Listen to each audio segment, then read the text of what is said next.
Mimi niombe wizara ya TAMISEMI. Tunajua kama tunaenda kwenye uchaguzi. Na kipindi kama hichi huwa kinakuwa na mavuguvugu mengi sana.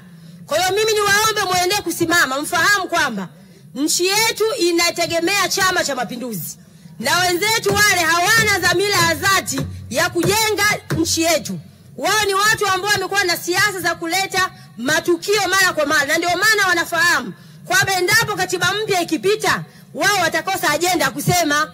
Kwa hiyo mimi niwaombe Mheshimiwa Waziri wa TAMISEMI kuendelea kusimama kuhakikisha kwamba tunafanya uchaguzi, lakini hata wao ambao wamesema kwamba hawatashiriki kwenye uchaguzi kwa sababu ni watu ambao wana siasa za undubila kuwili, hata wakisema kwamba wanataka kushiriki, Mheshimiwa Mwenyekiti, mimi niombe wizara ya TAMISEMI iweze kuwaruhusu wafanye uchaguzi, kwa sababu sisi kama Chama cha Mapinduzi wala hatuwaogopi. Chadema sasa hivi hawana ajenda wala hawana jambo ambalo sisi Chama cha Mapinduzi tunaogopa.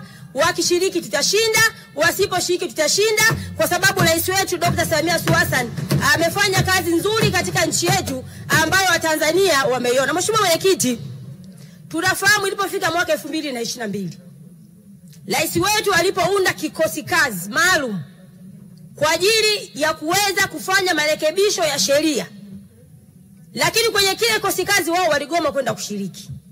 Lakini baada ya hapo wakaanza kukosoa tena kwamba kulikuwa hakuna haja ya Mheshimiwa Rais kuunda kikosi kazi kwa sababu kuna yale maoni ambayo yaitolewa na Jaji Warioba. Wakasahau kwamba walishaiponda hiyo tume ya Jaji Warioba. Lakini tunafahamu wakaendelea mbele. Wakasema kwamba wanahitaji kujua fedha ambazo zimetumika kwenye kuandaa hicho kikosi kazi. Wakasahau kwamba walishalitia hasara Bunge la Jamhuri ya Muungano wa Tanzania kwa kugomea mchakato wa kuanzisha katiba mpya. Mheshimiwa Mwenyekiti, mimi niombe kwamba wote kwa pamoja tushikamane na tufahamu kwamba watu hawa ni ndumila kuwili. Walianza kusema kwamba uchaguzi 2022 hawautambui. Lakini kadri siku zinavyoenda wakazunguka, wakaenda kuomba kwamba serikali iweze kuwapa ruzuku.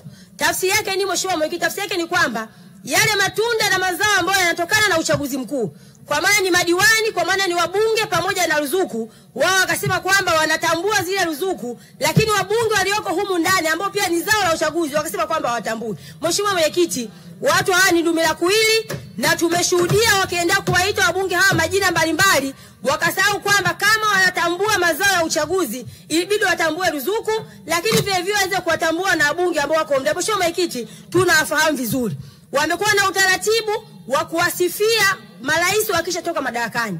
Wote tunafahamu hakuna rais ambaye alitukanwa kama Dr. Jakaya Mrisho Kikwete. Lakini ilipofika serikali ya awamu ya 5 ndio mtu ambaye walimsifia sana na wakampongeza sana. Lakini ilipoingia serikali ya awamu ya 5 alitukana na kudhalilishwa na kuitwa majina mbalimbali. Lakini ilipoingia serikali ya awamu ya 6 walianza kwa kumsifia mama yetu Mama Samia Suluhu Hassan.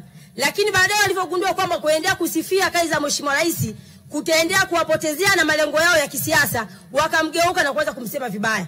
Mimi nimtie moyo Mheshimiwa Rais kwamba aendelee kuchapa kazi.